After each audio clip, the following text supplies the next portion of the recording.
Woohoo. Do we have anybody signing up?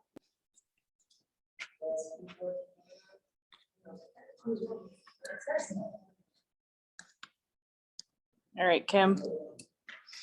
Where exactly would you like this sucker? Like here? Oh, I'm putting it right here. Might want to see. Face toward you, toward this way? Yeah. Do we have anybody on Zoom? Not yet.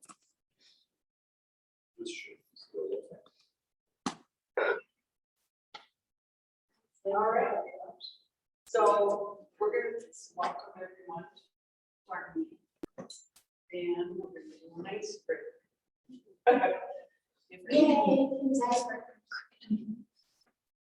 So I want you to count off, just 1, 2, 3, 1, 2, 3.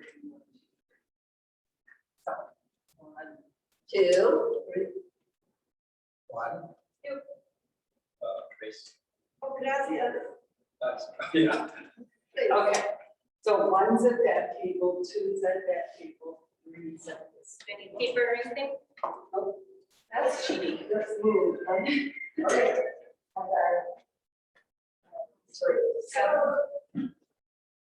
All right, this is a fun icebreaker. Okay. It's called Betty Boop. Now it's a little rather noisy, but sure. And it falls right into storytelling. So we have 3 different teams. We have Betty, Popeye, and the wolf. I thought you guys were going to be good. I am the wolf. Popeye. Well, you turn into the wolf. Now, what I'm going to do is I'm going to read the story. And when I mention Betty, the Betty team has to stand up and say, "Who did it?" She really. Let's practice that. She started with D. Yeah. I know, yeah, I saw that. Guys, when I say Popeye, you have to stand up and wave your arms and say, "Well, blow me back." I just remember going. Now, when Yeah, I this And is- I mean, like, finish, I can't.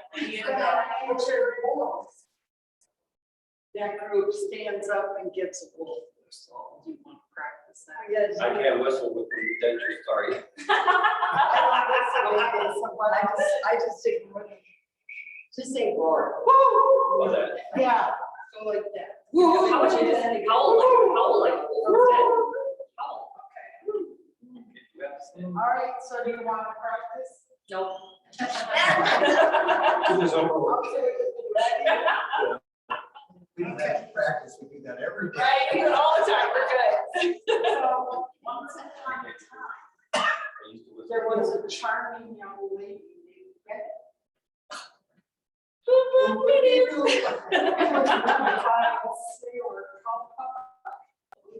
Whoa, we are there.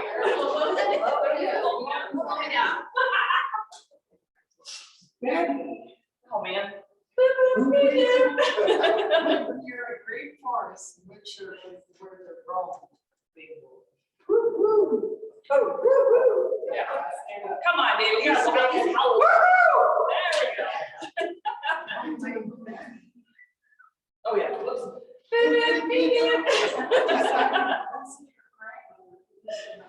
Whoops. Oh, look, another victim. 2 other victims. Yeah. Wouldn't it be better if they just walk in and stop?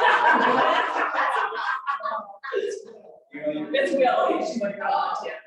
Make him pick a number. Pick 1. I'm like, It has to be a 1. You gotta turn that phone, you can't see everybody. See, she said this way. I know. Yeah. Then when you do speak. Oh. Excited to show. That- I will. Let us speak up. We're doing an icebreaker. We're about to do it, baby. Yeah, you can be part of the wolf. You can sit there, right? For now,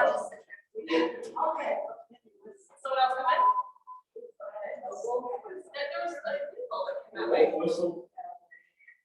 Yeah, Well, but they're just doing a little. No, they do a howl. They're like, It's cooler. Stuff like that. You know, they go, oh. Well, I gotta come to meeting.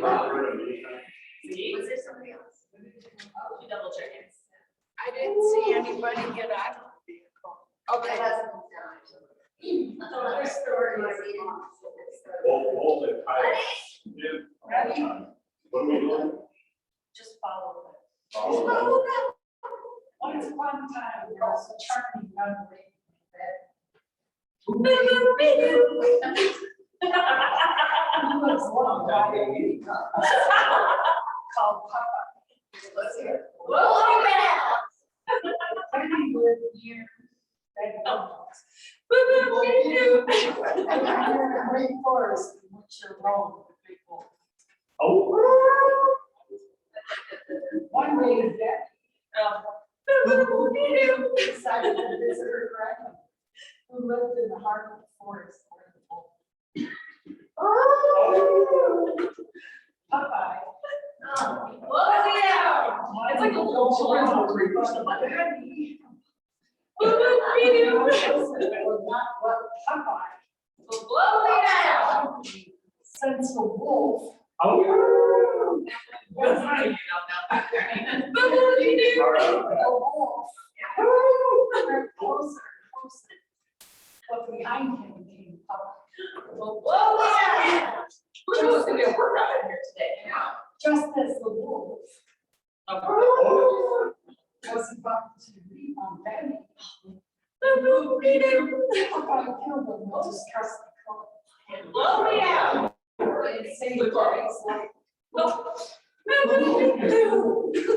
the crazy story of Popeye. Whoa, yeah. And the bad wolf.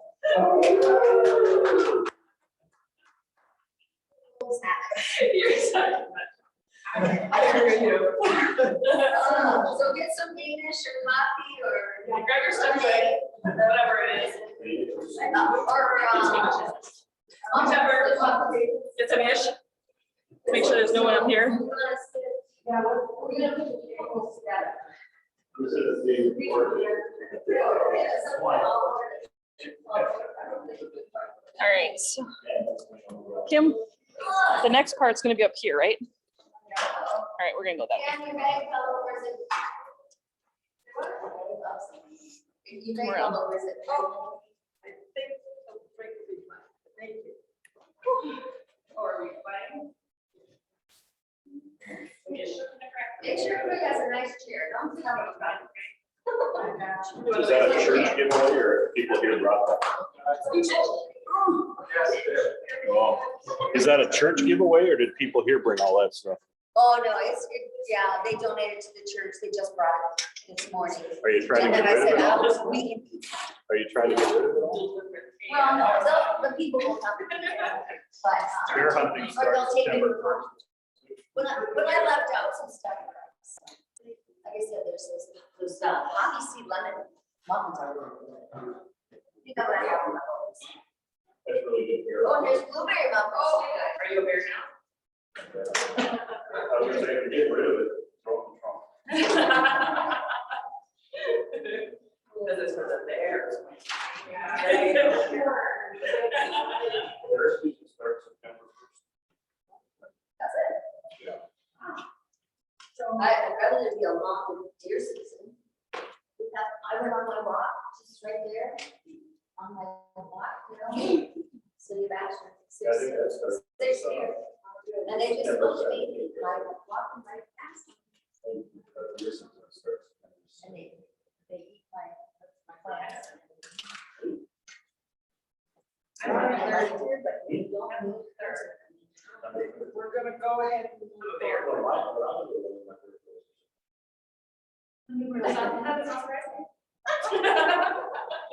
Alrighty then.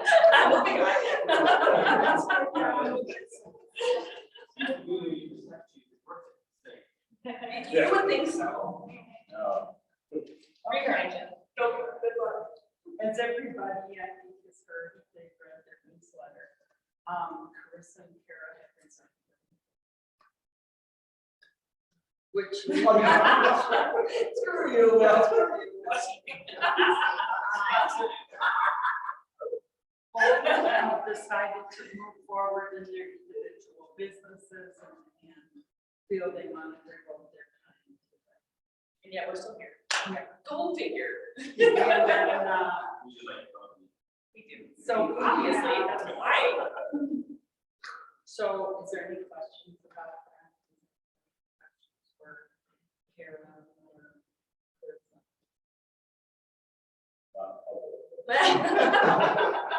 well, that leaves us without a president or vice president. We have 2 board positions to fill. Is there anyone here who would like to volunteer to be on our board?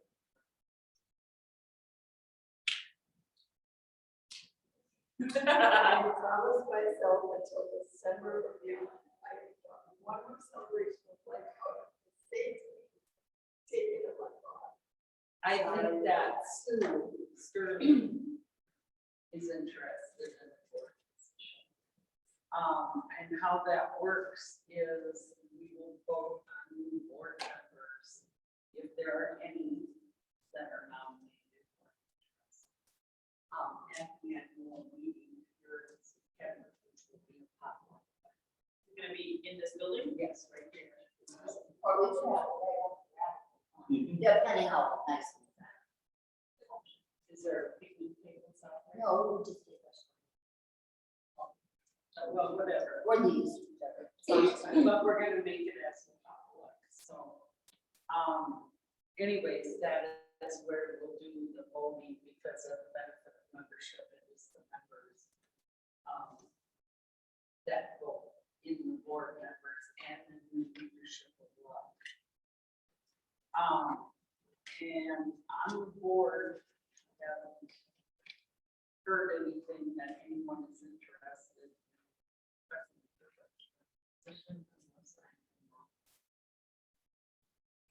So, You have an interest? we could very well face a new year without a president.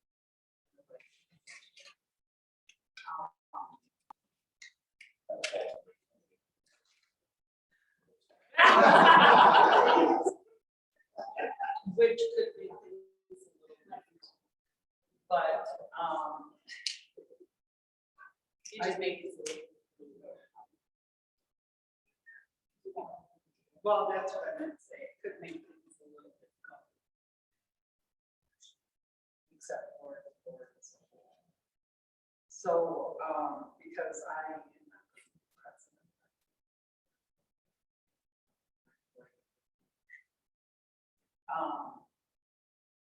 And like I said, our annual meeting will be here in September. It's a potluck at 12. And I'm not sure what our agendas get other than voting in leadership and board members if we have it. And then Storyville is coming up. I've received 6 stories so far. I have a question on that actually. So I'm thinking about submitting a nonfiction instead of fiction this year. So that's okay, right? Yeah. Yeah. But unless we have more than 10 stories, I don't think it's done. Because we can't publish a book with 5 stories, 6 stories, so. We'll see how many we get. So, and I've got the deadline at September 1st, I have heard from one person that. So maybe that's just that. Maybe people need more. I got 3 deadlines that day. Well, ours is. I haven't started. It was on December. Yeah, well, I've got that as a first draft September 1st, thinking that summer would give them people time to write a story. I think after the whole thing with COVID, it was nice, everyone was getting out. Yeah. So we may have to go with November 1st and see how many we get. Yeah. Yeah, and then there's a conference coming up in October. October 30th. I'm at your time, Barb. date on your calendar. Yep, and you need to register. to get the early bird. That's the other, that's what just sworn in like. Well, actually, we have to pay by August 31st to get it, right? It's supposed to say before. Just go to our website. Or you can just pay now and. Yeah, or you can pay it a check to like that, and she can do it that way too. Well, not to be honest. Oh, yeah. Whatever, then yeah, online. Yeah, It's money. PayPal. Barter system. Spread the word for it too, if you see the post come up on Facebook, that's good share. And I do have posters in my car. if anybody wants them. Yeah, we're supposed to be doing. I mean, like coffee shops, like Cub has a community board. So do like all the gas stations. Deals with anything that has a community board.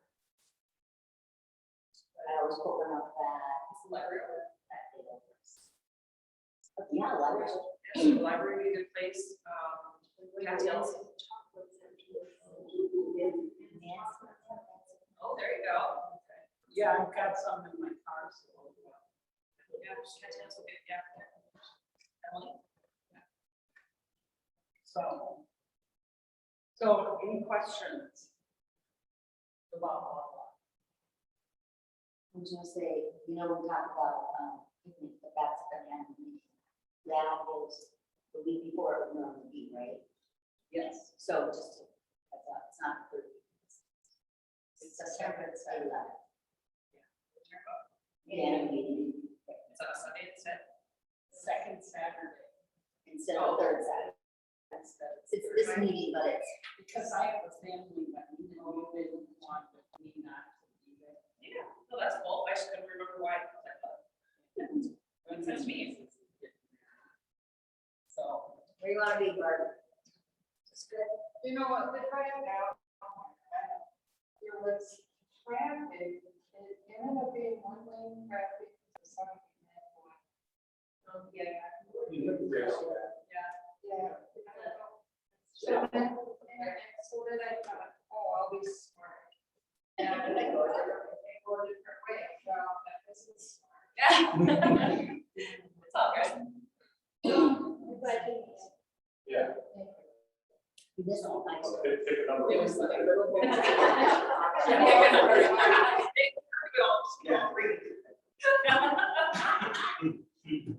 so we had a fun. It was great. So, okay, so now we go on to the educational piece on how to create covers. That's supposed to be something. Yes, it's not. You know what? That's 60 days. Yeah, yeah. 60 slides. Yeah, she already forget. There we go. Gotta wait for some. It says, what is the actual title? What's the actual title? The creating your cover, an introduction to author cover design.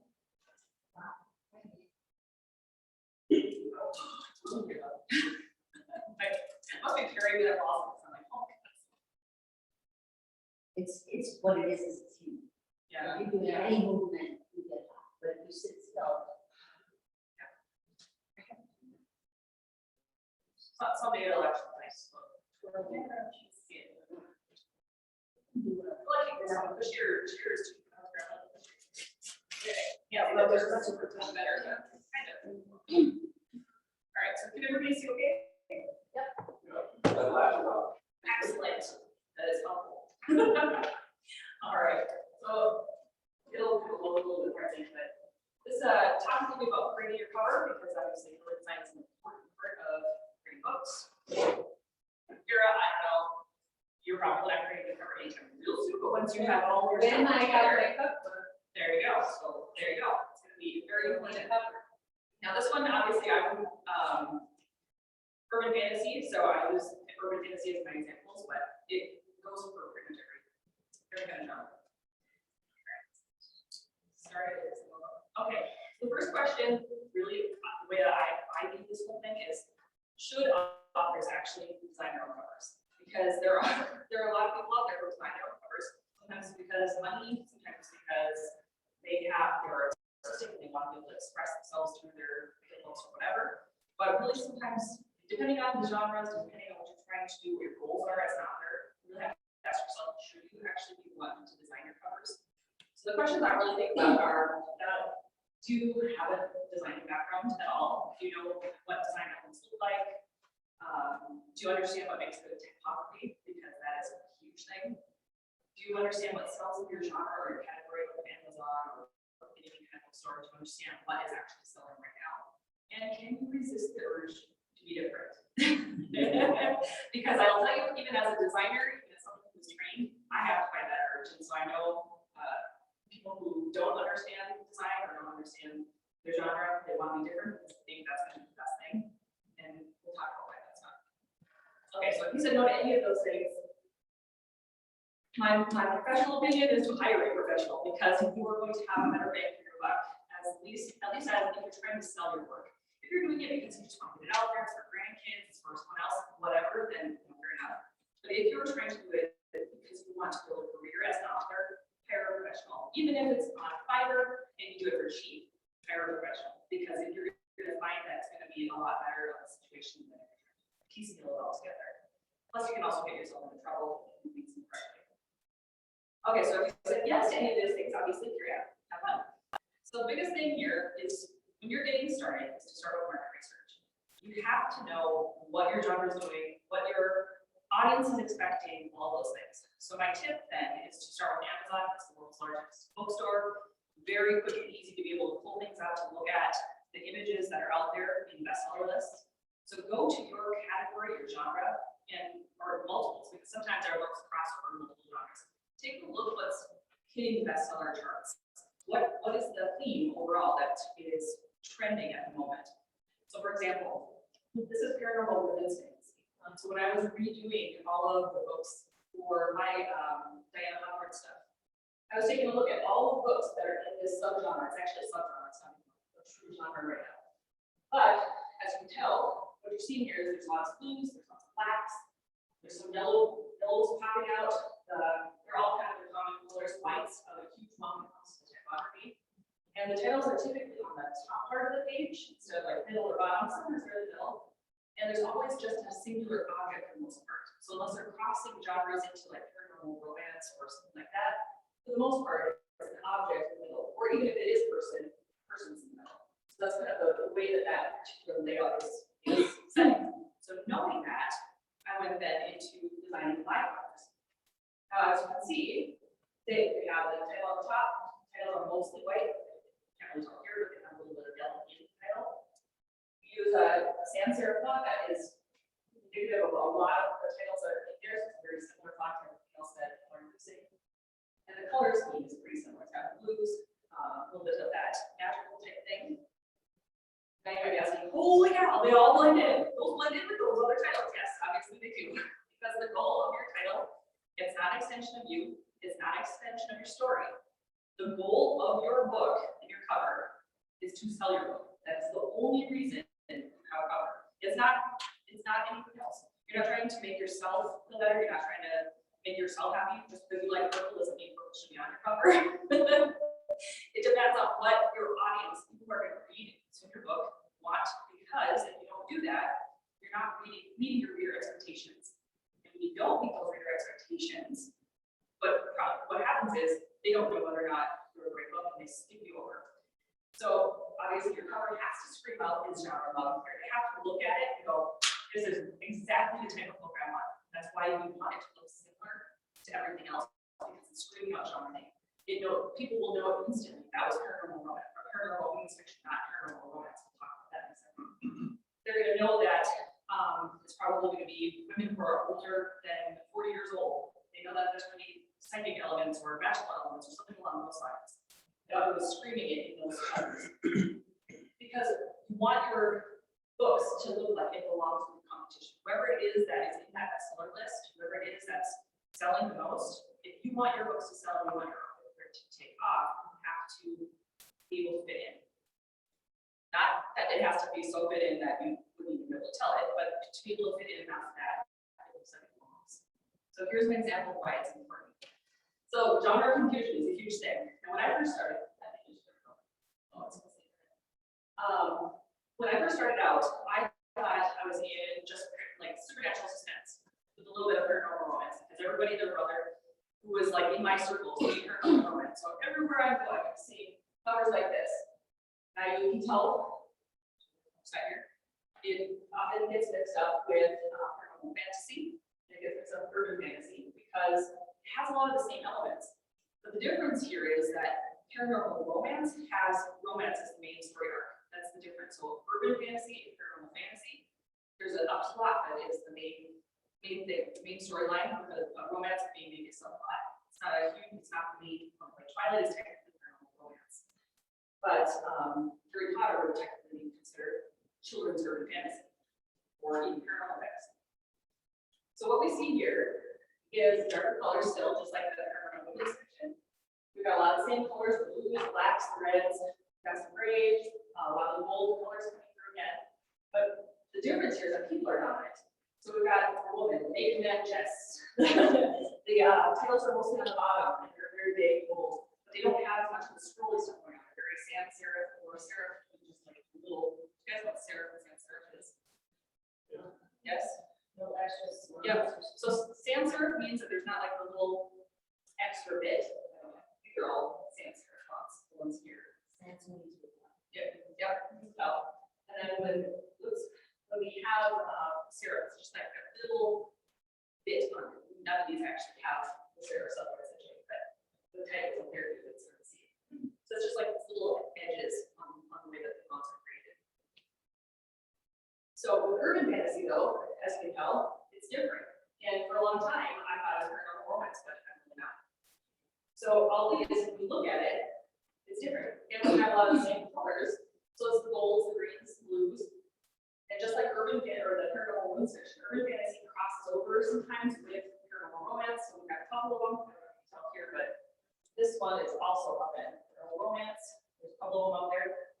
So unless though there's that romance as the main element, they cross over into the subgenres.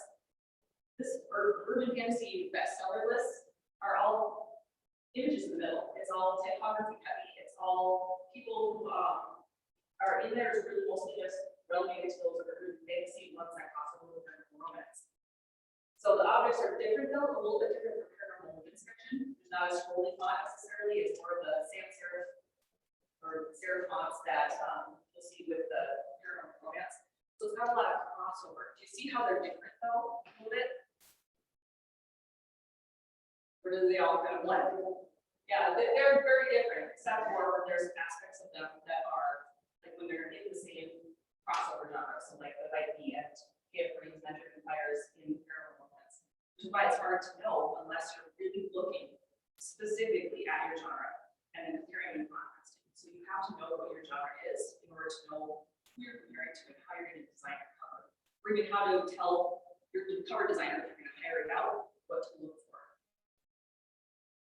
So as an example, here's my urban fantasy titles, and as you can see, it's got the same stuff where it's title heavy, typographically heavy. It's got a single element, sometimes it's in the foreground, sometimes it's in the background. But all of it's dark. It's got a lot of the same elements that are going on in that North City one at the top, in the Zodiac Academy. But in my genre is this one. So in urban fantasy is this series. And this is what creates the confusion because people don't know what they're looking at. When they don't know, they're not going to buy. So this series, you do not. I have been told over and over again I should read this thing. And because I hate covers with naked chest dudes on it, I ignore them and I avoid them like a plague. Really ever. And to be pretty honest, Kia Free is a huge name in the urban fantasy genre. So she has like advertised on my stuff since the beginning of Dawn, and I was like very resistant to reading any of her stuff. Of course, she's a fantastic author and now I'm addicted, but whatever. So with this series though, I wasn't going to read it. I wasn't going to check anything out because of the covers. I thought it was terrible. I don't read paranormal romance. I want to read urban fantasy with like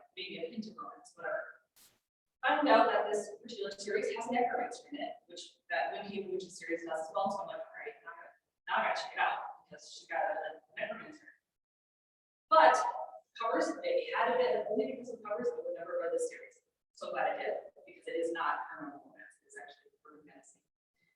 Now, funnily enough, as I was looking for the covers, she's in the process of revising them. This is literally rolling out like this weekend. And I thought it was interesting because I'm like, oh, look at that. She knew. I mean, I've been telling this, I've said it on the podcast a couple of times and mentioned it to the people. I'm like, I would never read this series had she kept the covers.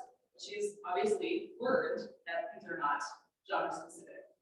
Now, here's the thing. Cam Green is, like I said, considered one of the top urban fantasy authors in the market in the author. So she knows her audience. She knows what sells, and she knows that obviously these books were not hitting the right target market. So what did she do? She changed them. So that is one of the cool benefits of designing your own covers. It's one of the benefits of being an indie author, knowing that you can always adjust your covers at any time. And honestly, sometimes the market just shifts. So sometimes maybe when she originally created this series, those titles seemed to work because, like I said, when I started, it was like this very weird confusion between urban fantasy, paranormal romance, what's what. So maybe she had the same thing. But the market has cleared itself up, and we're seeing a difference now. Now, funnily enough, I'm sharing this with you guys because I know you guys are gonna like be able to like be happy with me. I just find it super funny because I think she's standing here with me. Look at the difference between my books and her new ones. Oh god, you can't really see it, it's super dark. It's kind of blurred out stuff, so it's slow, but I just thought I mean, with the exception of that first book, those colors are almost exactly the same too. I'm like, what? Super funny. So anyway, if it's time to start designing, if you know you're ready to design, if you know that this is the choice that you want to make, then you have a couple of options where you're going to begin. Your starting point is going to be to know what your dimensions are, because it doesn't matter which program you're going to choose, you're going to need to know your dimensions. So for a front cover, if you're only doing an ebook, for example, you usually start with an ebook, and there's a reason for that, because usually that's the first thing you're going to load. It's going to be the thing that you're going to be using for social media stuff, whatever the case may be. So I would start with just the front page, but because you might eventually want to do a print book, I always start with a 6x9 and with a DPI, which is dots per inch of 300, because that's a print standard dots per inch. Makes it a lot easier to switch it over to a print version once you're done with it. You can always reduce the file size. You can always change it for KDP or whatever down to 72 DPI, which is a normal standard size for digital image. For this particular one, you want to design it in RGB, but know that if you're switching it to print, it's going to be a different set of CMYK, so cyan, magenta, yellow, and black. It's a little bit different, but knowing that in advance can help you to design it properly. And if you're using Canva or something like that, it's not going to matter. They do everything in RGB anyway. So my two options for you are to design either in Canva, this is one of the easiest, or to design in Photoshop. We'll talk about what Canva's good for. So that's going to be mystery covers. A lot of times you can find a lot of images that are really great on Canva, like right there in Canva. Some have templates and everything for mysteries. Thrillers are also okay. Literary fiction works really well with the Canva templates, and nonfiction titles work as well. You can also use things like KDP's cover creator, but to be perfectly honest, I think Canvas is better, so I would go with Canva over KDP's cover design stuff at any rate. But if you need more photo manipulation, then Photoshop is where really we need to learn how to print things. The cool thing about Photoshop right now is they have a lot of inside tutorials inside of the app that they didn't have on my side. So when I first started, you had to read books, and you had to figure out where the heck to go online or whatever. Now it's all inbuilt, and it's great. So things like fantasy, science fiction, or which one? I haven't because I've had Photoshop for so long. But I know GIMP is super similar to Photoshop. Yeah. So that is an option as well if you want to check it out. But I use them. So one thing though, as you're building your covers that you cannot skip on is your typography. So typography is really what makes or breaks your cover. It's what sells your book. And a lot of authors don't know that because they think it's just something on there. But if there's not enough contrast with your typography doesn't have Especially in fantasy, if it doesn't have some sort of special element to it, where it looks almost three-dimensional, or it has some different colorations, or there's not enough manipulation to the font, people will spot that in a heartbeat. So readers, like I was just saying, readers can spot a self-published author's self-designed cover, like nobody's business, they can actually really spot it out. And I'll give you some examples. So, but first though, what's typography? That's the art or procedure of arranging your type onto your cover. And it's any kind of type, so it's your title, it's your name, if you have any accolades like, international bestseller, bestseller, whatever. All of those things are different, and they should be treated a little bit differently. So using different fonts for your title, for instance, is very normal to, let's say, your name. But you have to, in order to know how you should lay those out, or how, like, what kind of fonts are normal in your genre, you have to be looking at your market research. So just talking about that example again. So this is obviously urban fantasy. This is now what the market is calling for in urban fantasy. But these titles were in urban fantasy as well. So can you spot the difference just looking at the difference right now? Do you see the way that the self-published author who designed like these ones, they're like, what is it with papyrus, guys? Like, papyrus seems to be the font, like the go-to font that people kind of try to use like right away when they're self-publishing their titles. The best one that of these three though is this one. This one has the best illustration. That was kind of cool. But the rest of it, you can't even read the Huntress's name. I don't know the author's name. It's about the lens in. There's not enough contrast between all that stuff. So understanding the design elements and contrast and understanding the typography is really important so that you can read it. So remember, when it's in digital format and you're on Amazon, that thing gets shrunk down super tiny. You can't, I mean, it has to be able to stand out. You have to be able to read it. You need to be able to identify it very quickly. So that's just an example of not paying enough attention to the typography and being different inside that genre. And people will look at that and think that is not even what I'm going to read. They're going to think that's completely different. Or that maybe it shouldn't even be in that genre. Okay, so next up is finding your images, because images are super important. They relay the message of whatever it is that we're reading. The goal of the images, though, is it's not to be an extension of the story necessarily, it's more to create a mood that a story moves upon the reader. So you want them to feel that sense of like history or that sense of romance or the sense of whatever it is that you're trying to portray in the story, but it doesn't necessarily have to be identical to what you see in your head as an author, because you're never going to find that. So it's more about conjuring up the emotion for the reader. So first thing, I get this a lot. Don't steal images off the internet. Don't take them from Google. Don't just type them off and then download them easily. You can actually get in trouble for that. You can be fined. You can be shut down by Amazon. There's a whole host of things that can go wrong. So don't do that. Instead, you want to go to, if you want free images, there are free sites. So using things like Pixabay, StockSnap, Creative Commons, even Canva, when you log in and you're using it, they have their own free sample. And paid options include Canva, Pro subscription, which is way more images, Adobe Stock Photos, Deposit Photos, Getty Images. I mean, there's a whole host of them. You just gotta find the one that you like and that has the images you're looking for. But you really want to make sure that you are purchasing and downloading the one that gives you the rights that you're looking for. So read all the stuff so that you know which option you're doing. And then now it's time to layout. It's time to just rearrange and try to figure out how you're doing things. How do you want certain elements to pop? How do you make that typography be a little more in-depth than just a flat typographic image? How do you do a little bit more to it to make it just that level up in designs that it fits with your genre? Okay, so once it's done, that's when you're going to start thinking about things like print. Because if you do want to do print, and I highly recommend it, doesn't matter what genre you're in, you're going to need to think about what print requirements are. And I wanted to give you an example of what it actually looks like when you design print. Most people don't realize you design back cover and it blends over to the front cover because it wraps around the book. So if you always remember to do black cover, there's something called the spine, so that's that middle section. So this middle section here is the spine. And when you're doing all those things, the way printers require things to be is that you have to have an 1/8 inch on all 4 sides. So you're going to be designing things to be technically a 1/4 inch bigger top and bottom than anything else.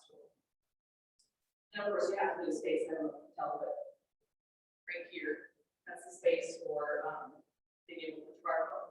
So Amazon will put barcode in there by itself now. Used to be, you had to put like a little white block, so you can slap the barcode on there. Now they do. So you just have to have a space for that. I mean, ultimately, the biggest thing is to do the best you can, what you have. So if you have to start by designing your own covers at first, that's where you have to start. And even if you're not a designer, maybe you are aspiring to be a designer, maybe that's something you actually really want to go into. So then learn more, do more. I mean, take tutorials online. There's a host of YouTube videos on how to create covers, how to design using whatever applicable platform you want to use. But it's really all about like taking the knowledge that's out there and running with it. So learning how to go more in depth, just like the surface thinking and throwing it together, especially if you want to be able to sell in your genre. But if, like I said, if it's really just you want to do this thing, it's a vanity project, to get out there, then you do the best you can. Do whatever you can. But there are designers who do things for cheap. You can find them on Fiverr, you can find them on Upwork, you can find them in your literary places. I mean, there's people, what? Am I hiring? I can be hired, but I'm not hiring at the moment. Yeah. But ultimately, it's all about doing the best you can with what you have. And so don't beat yourself up to design a cover that isn't quite there yet. Just know that when you can do better, do better. I mean, look at Catherine. She had those covers. She's one of the best known urban fantasy authors. She crossed over a lot with paranormal romance and paranormal fantasy, but she knew that that particular series wasn't in the right space, and so she changed those covers. We have that option. If you're traditionally published, it's a lot harder, but it does happen too. If you get Harry Potter. Harry Potter was a different way when it first came out, and now in fact, it's more urban fantasy than anything else. So. All right, so like I said, I'm going to delegate to the professionals because they're going to give you a better rate for your buck. You'll be able to earn the return on investment a lot faster doing it that way. I think that's it. What's the typical investment if you're to hire someone on Fiverr? I think they range, depends on the type of cover. So if it's just a normal cover where you're not a ton of photo manipulation going on, they can start at $50. If there's a lot of photo manipulation, like the fantasy type stuff, where there's sparkles and there's whatever, they probably are going to range anywhere from $250 on up to $600 per cover. So it just depends on the designer and if you're picking one of the top designers in that genre. So just something to think about how much time you'd be putting in figuring it out. $50 a month. And usually, if it's $250, that's just the ebook cover. So if you want to add anything like audiobook covers or anything like that, they usually do an upcharge. But the designers that I've seen and worked with, it's usually like $100 or $50 to add a paperback on there. Because once we design the main element, the rest is a lot easier. It's just a matter of like pulling the rest over. So it's not as much to add on and the paperback and everything else. So. The covers that I have, I changed as it was selling and so the person that I had that did the covers before was $40. You know, however, now this past winter, it cost $145 to have the new covers. With the same designer? A whole lot Per cover. per cover. Yeah, With the same person, no? With the same person? with the same person. Yeah, she might have had an influx of people looking for it too. I mean, prices change, and so especially if that designer gets more adept. I think he had gotten recommended an awful lot, and it was hard for him to even find time.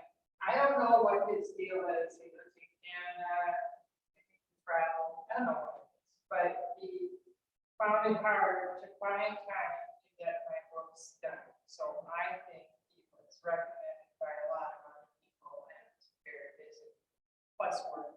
But I dropped my job and I saw this and I had wanted to have more time on another book, The Open Circle, but I thought, I can't afford this, you know?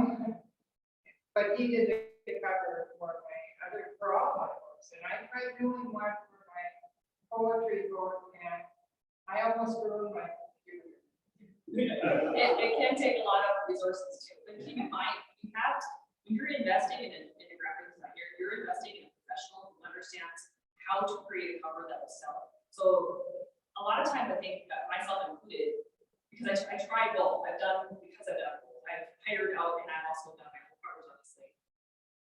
You kind of start with thinking, well, I'm only earning this amount right now, so how can I afford, to pay that amount?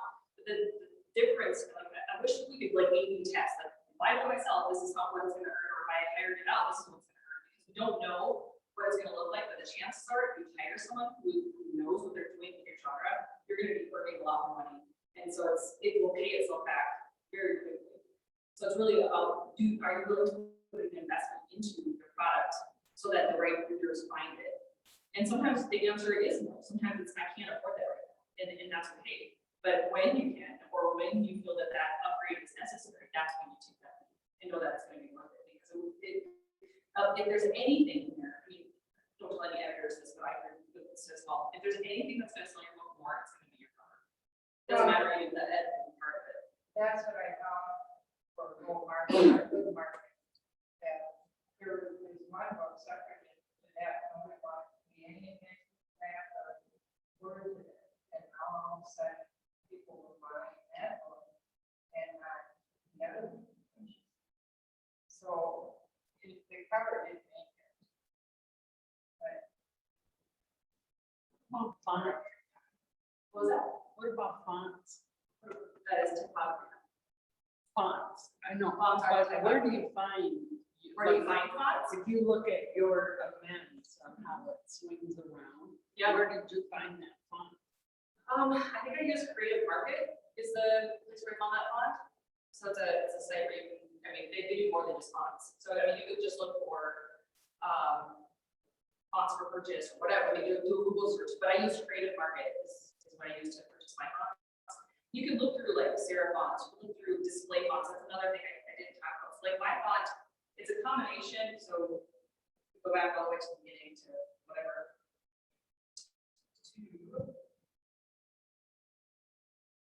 I didn't know that you could purchase fonts. Yeah. Yeah. Yeah, all places to get free funds too. Oh, yeah. I mean, But it doesn't necessarily mean you're gonna find the right level in your I market. know that. Yeah, because the good ones, like these ones here, these ones had to be purchased because they do a lot of different things. They have multiple layers to them. And so you wouldn't think that fonts have layers, but some of them do. And so it depends on how you want to model your font. How do you want it to change? How do you want that layer to interact with the part of the font? And so I had purchased the fonts here, but see how it's got like all these like sparkles. See how we got all these spirals and stuff? That technically is called display font. When you have spirals and weird things that are going on with the font, they're display fonts because they are meant for things like titles or things that are meant to be displayed. But if you want them to be read clearly, you want the fonts that are going to be serif fonts to be read. I mean, sans serif fonts are easy to, they're not good ones for reading necessarily, like long term stuff.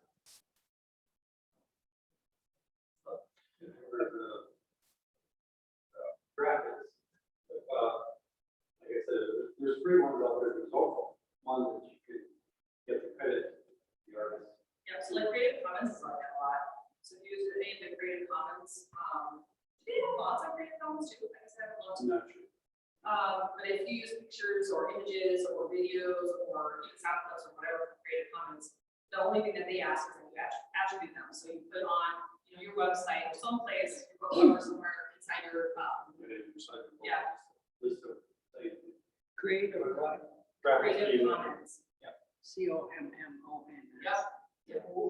And they give you multiple places where you can get free stuff. So sometimes it's like Shutterstock, you will give free aspects. And it allows you to link to the free versions of stuff on Shutterstock. So it just helps you find a lot of free images. And, So if you can find that exact one that's free, the always the one that's gift. yep. As well. This is obviously geared toward indie authors, but what happens when Frank Weber spoke last year? He talked about dealing with publishing house and interacting with them, and then he started publishing his own after that. So he's got this free hand to do whatever he wants with the covers. Yep. Yeah. But what about an indie author that's approached by a publishing house and says, we want to do your books? And then how much input would you have? Zero. They don't care. They will go with whatever the market is turning. So they don't want to know what you think, what you want, or whatever. They might listen to imagery, but if they decide ultimately they are the decision makers. They will go, we appreciate your input. And they'll. Because I remember when Frank Weber spoke, he said that he was going to have, well, when the publishing house did his covers, there was not a person on it. Yeah. And he did a survey when he was out selling his books. With that woman. Yeah. She's standing next to the street. Yeah, with a woman on there. And so he told the publishing house that, I want to have a woman on. And they actually went with his recommendation based on his research and stuff. So, but they And if could, you come in there with research where you explain why, and they can see your reasoning for it, they might listen. It depends on who it is too. Like, I don't know, I can't remember who Frank is published through, but if you're going for one of the big publishers, they won't listen to you. If you're going with more of a vanity press or a smaller publisher, there's a chance that they'll listen, as long as you have some research to back it up. Because if your research or your reasoning directly butts up against what they know to be true and know what sells, their job as a publisher is to sell them. so then, How do they know? Do you give them a synopsis? How do they know it? Well, they're gonna pitch it. They're not gonna publish your book unless you pitch it. Now keep this in mind too, guys, if you're publishing your book with anybody, the difference between a publisher and a vanity press is if you have to pay them to publish your book, they're a vanity press. If they are an actual publisher, they pay you. So if you have to pay anything, then they're not a publisher. They're a vanity press, and they are technically taking advantage of you not knowing the difference and then helping you to put your books out there, which you could be doing all on your own. So it's like creating a middleman, but there's not necessarily a reason to have a middleman. So don't pay anyone out if you're trying to get your books published unless you are okay with having a middleman that may or may not do a good job. And yet, the person out of publishing you paid me like $100 for we did my first first three books. The thing is that I did get royalties from him, and Andrew was his name. He was a nice guy, and he published through Amazon. But what he did was, he didn't go through and really check the editing. I had more people give me crap about the editing. But what he did was get it out there, and he gave me the confidence. Yeah. To do it on my own. I still don't know if the editing is any good, but I tried hard to do a lot, and you can only pay so much to have a professional editor. Yeah. But if you get offered, if someone says, well, I'll publish it for you, and then say, I'll give you royalties, I think it turned out really good. For sure. Well, I think that's why they call it vanity press too, is that it's for you to almost like, number one, feel good that you can do it, feel good that it's out there, and you get that feedback. A true publisher is gonna do like again, they're gonna figure out your editing for you, they're gonna figure out your cover for you, they're gonna figure out how to market for you, but they're gonna tell you how to do it. So they're gonna tell you, hey, look, this is our marketing plan for your particular book. You are expected to do X, Y, Z, whatever. So it's their job to sell the book. It's their job to make sure it's packaged in a way that is going to sell. But if you're going with a vanity press, they're going to just do the bare minimum because maybe number one, they don't know any better, or number two, they don't have the resources or the funds, or they're not sure how much the book's going to sell, so they can't give a whole lot back at first. So there's a lot of different things at play. But when we speak about the money grant, keep in mind there are tons of grants available in Minnesota and wherever that you can apply for to get help with editing, get help with covers, get help with marketing stuff. I mean, so it's always worthwhile. Like if you want to next level your books and you can't afford it, it's worthwhile to say, hey, I've been publishing for this many years. These are the books I have out there. I would love to rebrand and get a couple quotes by different designers. This is how much it costs, and see if you can get a grant to cover that cost. continue with the publishing house and the cover Yeah. and stuff like that. Let's say, books you have, let's say you were doing your books with a big publisher. They designed your covers, everything like that, but now you want to break away like Frank Weber did, so I'm gonna do my own. Are there any legalities there? Because if you have, your cover very similar to what you're keeping the same series of books, let's say the publishing house has 4 of your books, and you want to do the next 4 yourself, can you legally keep the same cover design? It depends on your contract. So number one, how many books did you actually sign with the contract? where do your rights legally end? Did you sign away your right to be able to use a similar cover design in your contract? So those are all things to want to double check in your contract. Like if you know going in that maybe sometime down the road you want to pull your rights and revert back to self-publish and continue on yourself, make sure you're thinking about that with your contracts before you ever sign it, because if you box yourself in, then it's a legal fight to get your rights back.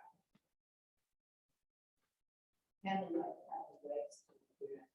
Yeah, they might have the rights to your next book, they might have the rights to your audio versions, they might have the rights to everything. So that's another thing to keep in mind. Like, if you ever go traditionally, you want to be thinking as a strategic risk business person, like, okay, I am selling you the rights to the ebook only, or I am selling you the rights to the US ebook, paperback, audiobook, but that's it. I have the rights to the rest of the world, whatever. So think about it.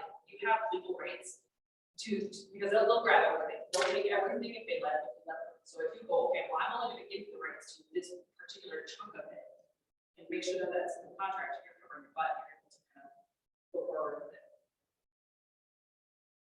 You know, that begs a question.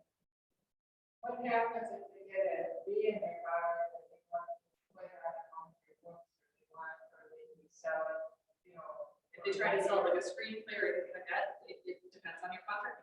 You would have had to have said any future creations based off of your book are under your domain, your copyright, so they would not then be able to do it. But if you signed away and waived all of the rights to your IP, and that's what they're going to want to try to do, is that even if they have no anticipation, no idea that they're going to do anything with it necessarily at the beginning, they will power grab everything in the hopes that if anything comes up, it's in our domain.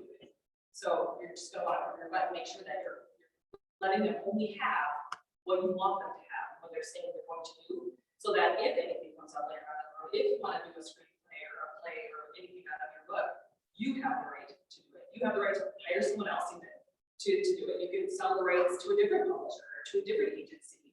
So you as an author, the originator of this creative content, can do so much. So then as an indie publisher, if you hire somebody to do your cover, they don't have any legal rights to it because you purchased that work from them. Yep. Can they actually, whoever designs your cover, can they come in and say, I want to have royalties from this at all? No, it's going to be in your contract that you signed with them. So if you are contracting with them to create a cover or create a variation of the cover, whatever, it's going to say that very clearly in your contract that once there's an exchange of money, the rights to that imagery is now yours. Okay. So.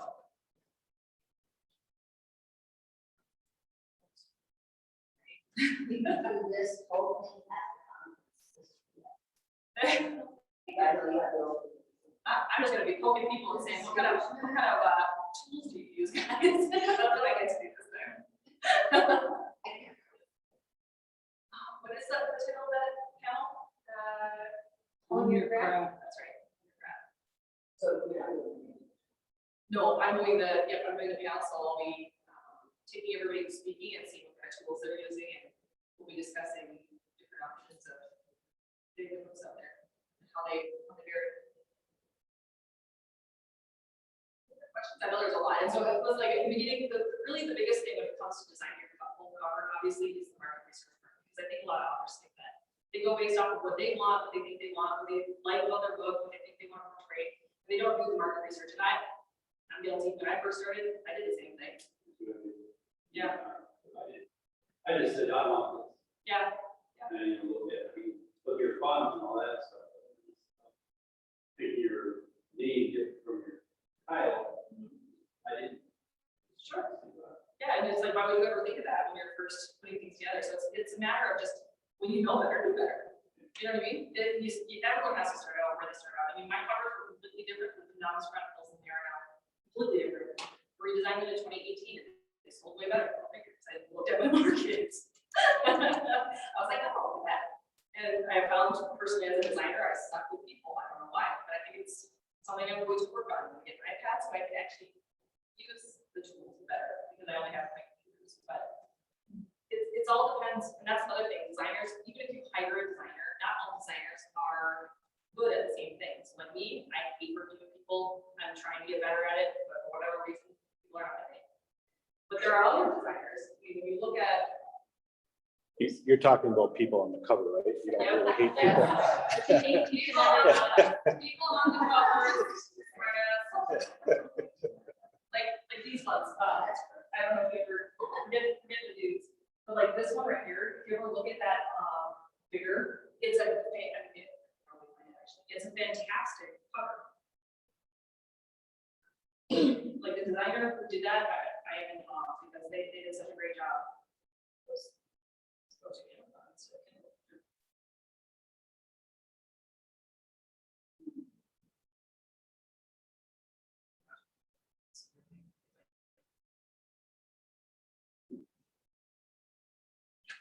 Oh, there it is. It's like I can't even load the cover.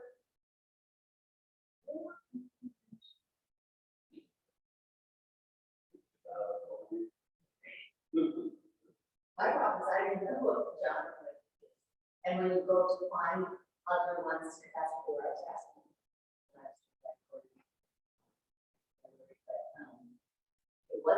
What's your book like? What are some current titles? It's what it's like and how it's yours different. So I'm looking at my Amazon. Great. Well, I was start with grade. Yeah, start with middle grade. Whatever, sort of, I mean, it's like family drama, with humor, with. There are a lot of subgenres in middle grade, so I would take a close look using Amazon. The best place to do it is right here. You see this little bestseller thing? Oh. You click bestsellers, and I can show you if everyone knows this thing. That part of your box, not maybe good luck. It's there. I know, but I'm trying to load it so it's bigger. It's not going.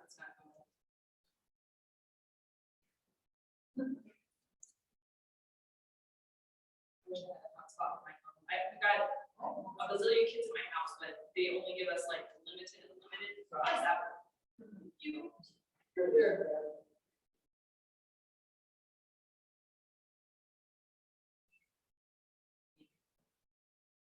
It's like, no. Yeah. There. That far.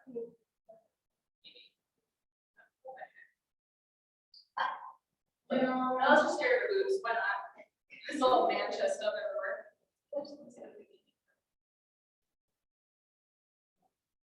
Yeah, it's on bird. It's there, it's just stupid. Okay, well, whatever.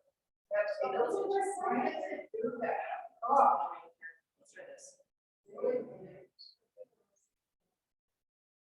Yes. I was trying to. Of course, it's a little bit digit because it's a smaller image, but if you look at it, it's so stylized. They do such a great job of all this. When you're taking a photo, this is based off an actual photo, right? So this is called photo manipulation. We're looking at it. He probably had a person who was like sitting like this. He probably changed her stuff, put the tattoos in here. This looks to me like a different head, so probably a different head and another body, but he's done all the hair, everything here, whatever I assume it's a guy, because guys like these type of covers to design. But look at the way it's off kilter. I mean, it's got a lot of elements here that are just really incredible when you look at it. The way the font is, you can't tell it, but it looks metallic when you're looking at the high resolution image. There's a lot of stuff that is really going on here that's super well done, and he or she who designed this stuff for Lindsay Hall, she got some fantastic covers that are just really cool. Now, if I try to design something like that and try to get the full manipulation on a person to look like that, I can't do it. And part of the reason is like that hair, they have to create it using like an Apple pen or whatever. You can't do it if it's weird carving. Let's just say it's a pain in the butt. And so they're using a lot of layers and they're using a lot of things to stylize the way that the images look and whatever. And so if you have a lot of photo manipulation has to go into the covers, you're going to pay more for the designer because of that. But if your covers are simple, if they're nonfiction, if they're mysteries, a lot of times they can be super simple. There can be layers. There can be a lot of stuff going on there. But it's not like this. It's not magic. It's not swirls. It's not, sometimes tattoos. There could be tattoos, I guess. But it can be more simple and it still relays the message to the reader, the expectations, you know what I mean? When I design my second cover, I use three-dimensional program to make people. And I can basically put them in equals, have a hairstyle, whatever. I just take a snapshot, and if I touch it up, like. Is that the ads you're using? As I use also iPhone, Okay. which is better, or I'm sure. But Yeah. anyways, all the sparkle effects, magic. Yeah. I can just convert it, I just choose, yeah. Merge them together, Yeah. layers. So, yeah. There's a lot of layers to most photos.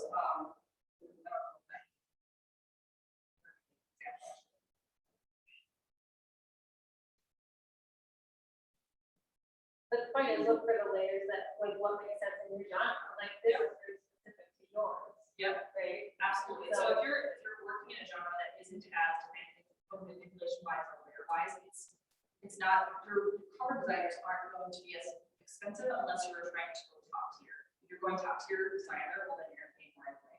Or if you're going with, you know, a publisher or whatever, you're gonna go with whatever designer they choose. So, yeah, you're probably gonna see with the translation pads.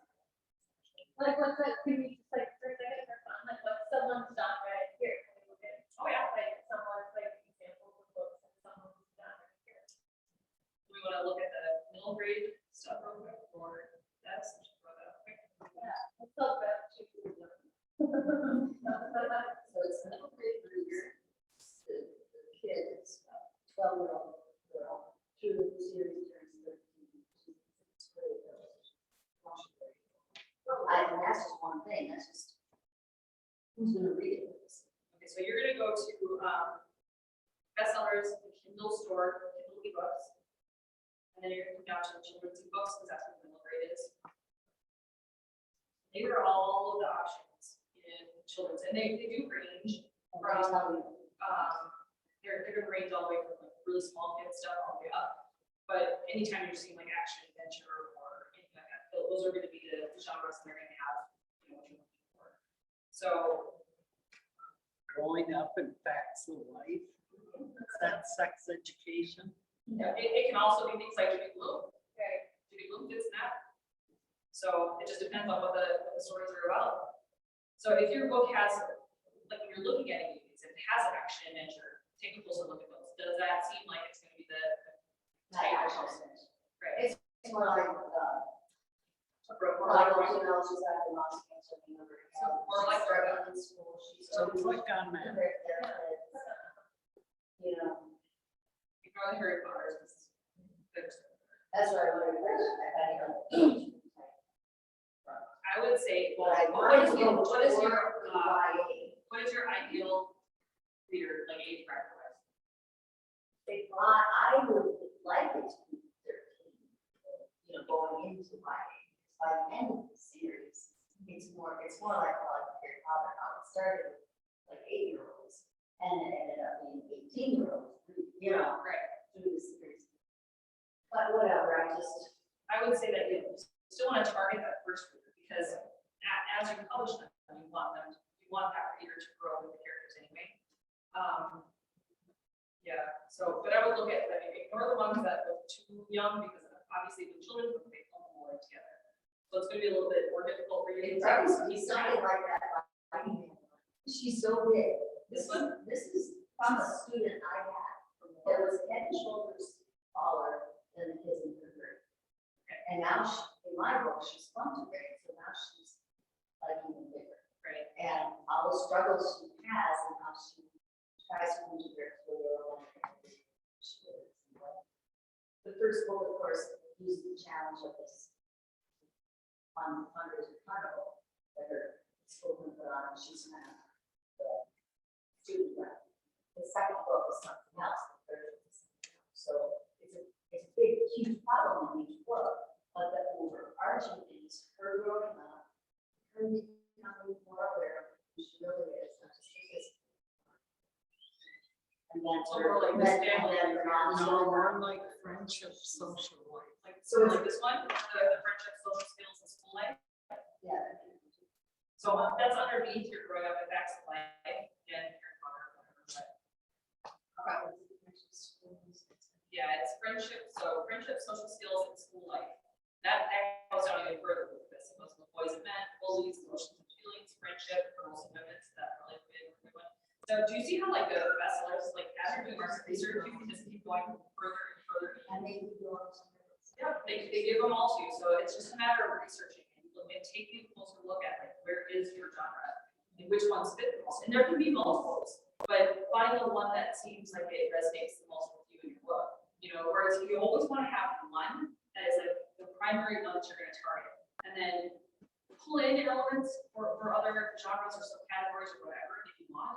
But there's always that one market, that one person that you want to keep in mind that you're trying to aim at. Because it can't be everything to everyone. So, you know, even though the Pajamas Chronicles would be crossover between science fiction and fantasy, I had to pick one. So I went with dystopia is actually the one I'm trying to pick. And it just depends on, and then you pull in other elements of it, you know, make it look like it has a little bit of sci-fi to it, but without doing it, you know, without going so sci-fi that people will be like, oh, it's a sci-fi. So, but yeah, it's all about taking a closer look at is it emotions and feelings, girls and women, like, put them down. Yep. I And think then it there goes had on to to- be a. so something more like- But I don't want it to be so clear. I would say, and then start looking at the authors that resonate with you, like this one's Kelsey Stelting. Take a look at all of her books. Like, is this more, because to me, 13, 14-year-old girls will be looking more towards something like this. Not maybe Barbie anymore. They're not going to look for. And if you're going that route, I probably wouldn't do an illustrated cover, to be honest. They're going to be looking for people. So there's going to be a little bit of manipulation going on in there. So like this one, she's got another one here in the bestseller list. So chopping off the character. So Yeah, I have to see. it's all about having an element though. It doesn't necessarily, because keep in mind, the reader wants to see themselves as that person. And so sometimes when you incorporate a face, I mean, with the exception of some Western paranormal romance, I guess is one of them, but when they're reading a book, they want to be able to either come up with the characters themselves in their head, or they want to see themselves in the character. So when you put a face on it, sometimes it takes it away. I see, and it's backwards. Which I'm not seeing. Right? Yeah, just backwards. And I always kind of say my book is like, pretty long stuff for these animals. So, And that's I have a keep really it- long stuff, you know, and she's just swinging from the trees a little awkward, it's not my office. That's something to keep in mind, like for your partner. If that's something that you're liking to, make sure you're using that in your book. See, that's too long. It's too dated, they worked 5 years, within the last 5 years, what is it look like? I Or how is it look? That's like, I don't So they're all right. know. do they teach kids to read interviews anymore or no? I mean, it's a series that ends now, so That's that's true. it's more relevant. Yeah.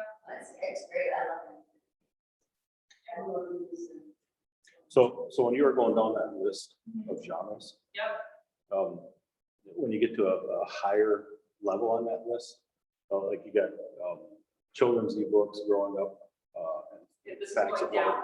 Yeah, and then you're working your way down. Yep. So can you design your cover so it would be like, on that would be like growing up in facts of life with nothing underneath it, but so that way it would appeal to a wider audience. Yes. Because the higher you get up on that list, it incorporates more subgenres. Yeah. And then, so you can have a higher, a cover that would reflect a Yeah. higher genre. You want to appeal to the most people possible, obviously, but at the same time, you want to be targeted on that target reader, like the one reader that you know is going to like it. You know what I mean? So like for me, it has to be urban fantasy is a higher thing than paranormal suspense or ghost suspense or whatever the linking stuff. So I had to have it in the urban fantasy category, what I was aiming for. Okay, so then, can you ever have a cover that's kind of cross-genre? Like you said, you had to pick, Yep. urban fantasy or this. Pick whatever. one where the elements are as closest as possible, so like urban fantasy as close as possible, but if you have a sci-fi element, use a sci-fi object in the middle. Okay. You know what I mean? You can cross it, but keep the layout and the way that it's designed as similar as possible to the genre that you're trying to target. If that makes sense. Yeah, so it's not, you can almost have crossover genres right on the front cover. Yeah, it's like, That one would be more prominent than the other because that's the genre you want to go for. yeah, But it would also reflect a separate genre with a smaller element. So if you use Canva, how do you get your fonts?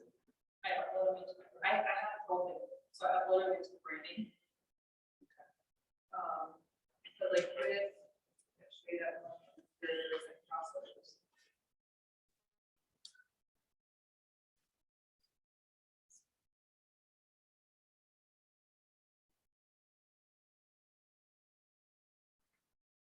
Yeah. So like Vicky, even though this is, she's technically paranormal romance, so that's why she's here. She crosses over here, but what she does is she still keeps the urban fantasy person is still dead center. She's still keeping the titles for the most part below. Most of them are, titles are below. And so she's keeping it very similar, but the thing that crosses over into paranormal romance is the person.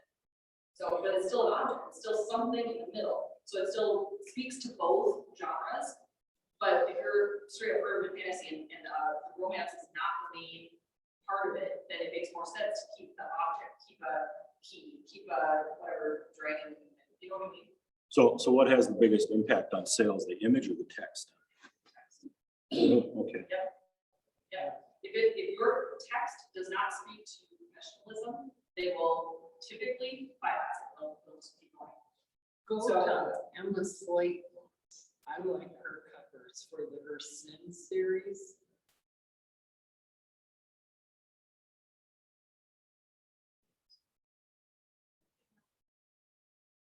Which one? Amazon, Emma Slate.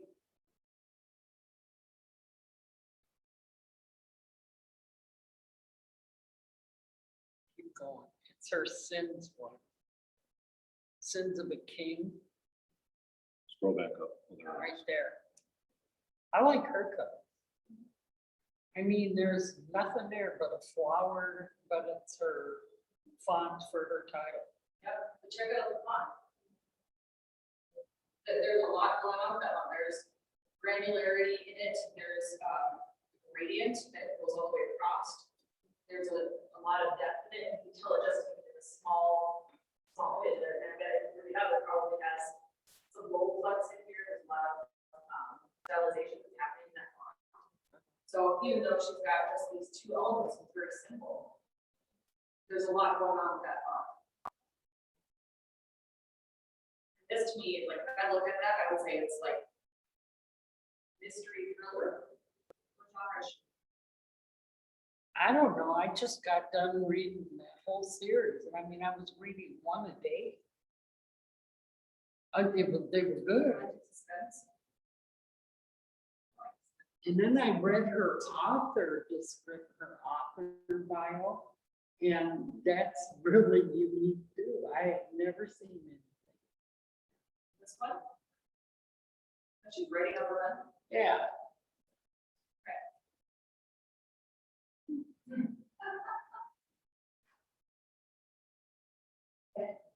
I mean, it's really a unique author. It's probably, it would probably be if I had to guess, that was. It's a pen name. Yeah.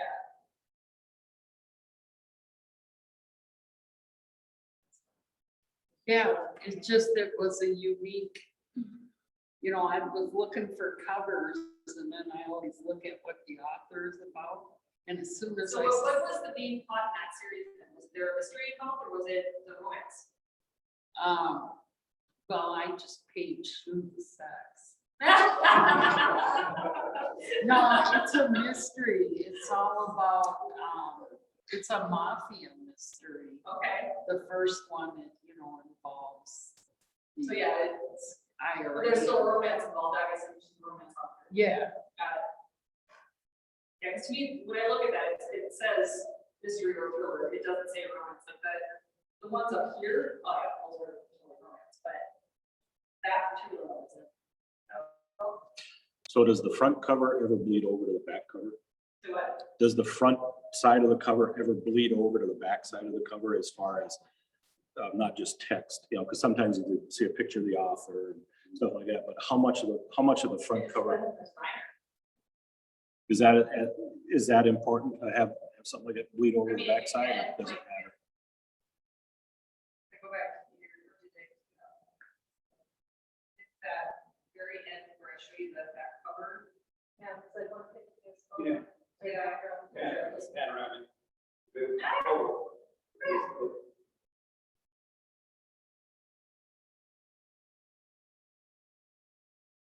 With that one is, yeah, this whole thing goes all the way across.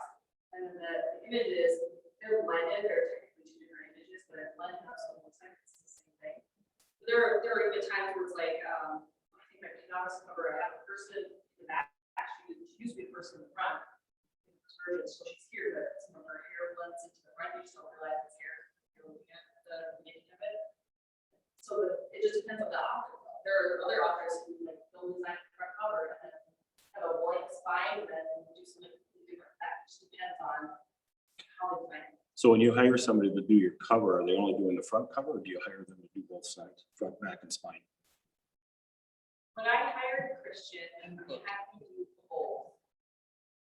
But I didn't like the way he did that cover, so I did. So I'm like, well, it depends, but yeah, so It does it cost extra to have the back it cover? does, yeah, but it's usually not much. Like I was saying, you're usually paying the designer to design the image that sells, which is the front cover, to be this thing. So adding in the spine, adding in the back cover is typically really a quick job, especially if it's already got a look. So then you just bring the look to the back cover and add in the bookwork or whatever. And you're good to go. My cover, my book, so this green and right on the front side, turn it over, it's black. Because there's two sides of the story, basically. Read it. I mean, there's a dark element as far as the bad guy, and then on the other side, the hero. Oh, that's That's bad. why it will flip it over, it's dark on the side. And that spine is important because since you can just wander through the library, all you're seeing is the spine. So I would work fine for the. And usually you want it to be the same type of font or very visible as you can. Amazon's really particular. I think I had to change the A here to be a little different because of this particular thing. But now before I was flagging it. I had to change the A for the spine copy. But that's just something to be aware of as you're designing stuff or as you're putting things together. So what's more important on the spine, having the name of the book or having the author's name? Because when I go through, what's that? The book's name. The book's It portrays, yeah, it portrays the name of because hypothetically, you're creating a title for your book, you're trying to relay a message about it.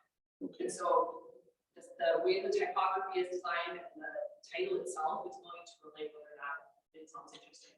I ask because when I go through the bookstores or libraries or whatever, I'm like, it's like I look at the spines, it's all that's there. And to me, it's like I'm looking for a specific author.